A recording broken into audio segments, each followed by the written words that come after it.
Okay, this is Alex from phpacademy.org and I'm creating this tutorial for the new Boston about functions, and this time we're going to be passing arguments to our function. I've already spoken about why functions are useful, but I'll recap. Functions are useful in code to shorten the amount of code you do have to write, and you can refer back to these functions, which is called calling a function, and it will process the same code every time you call. And we set up a function like this. We have function, we have the name of the function, we have a block of code, and the code goes in here, and we call the function simply by calling the function name. So this is the standard syntax that you would expect to find in a function. Now, what if I want to create a function that's going to add two numbers together? Now, this is a sort of real life example of why you might use a function. You may have a program that simply does add two numbers together. You might take user input, you might take number 1 and number 2, and you may need a function to add these two numbers together to save repeating this code. It's always good practice to use functions as well, because they structure your code a lot better than if you're doing things on the fly. By calling functions, especially with arguments, you're saving a lot of time and you're making it look a lot better, a lot easier to read as well. So what we're going to do is I'm going to get rid of this calling here, I'm going to get rid of this, and I'm going to call this function add. Now, inside this function I need to specify which arguments I want to bring into the function to be able to use, and these are in the form of variables. So I want number 1 comma number 2.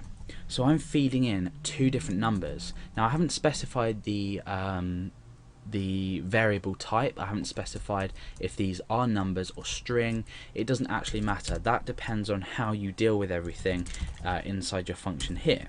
So my function is going to add two numbers together. Now what I want to do is I want to echo out this particular result. So I want to echo number 1.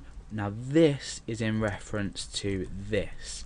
So the arguments up here must match when you reference them inside your function. So number 1 plus number 2, and then we've just echoed that out. So now if we call our function, first of all I'm going to show you, I'm going to call it without any arguments inside here, just to show you what happens. So let's refresh.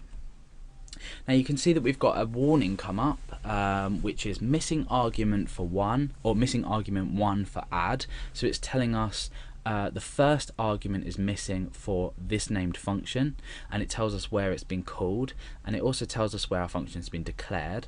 It's also missing an argument 2 for the same function, called in the same place and defined or declared in the same place, and then it's actually given us our result.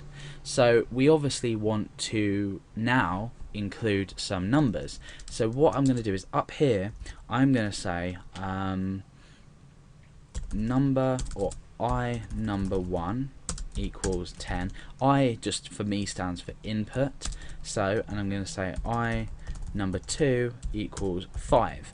So by the end of this, when we've created this, we should have the result of 15, because 10 add 5 is 15.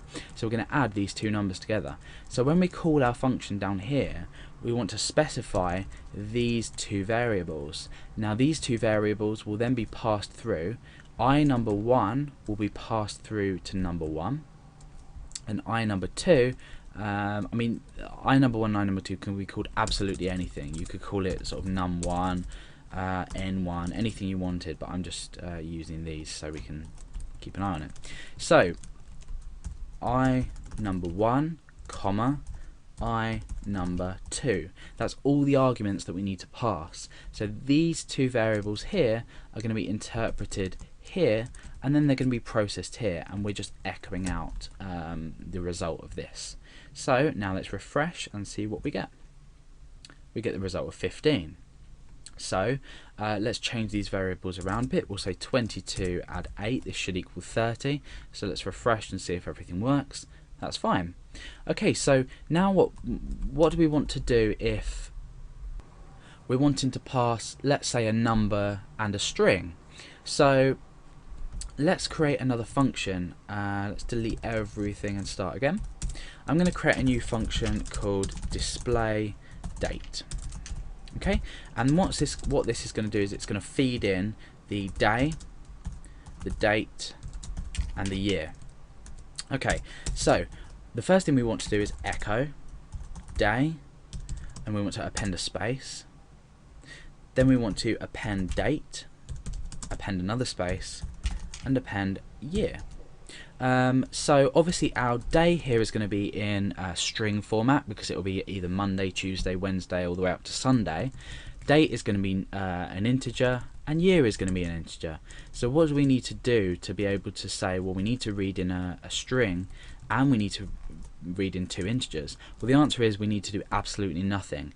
As with variables on their own, PHP is going to handle this for us. So now I'm going to call the function display date. I'm going to type in Monday 31 2011, just for an example, and now the result of this will be Monday 31 2011. So it's doing exactly what we've asked it to do, even if we combine variables. So that's functions with arguments being passed in PHP.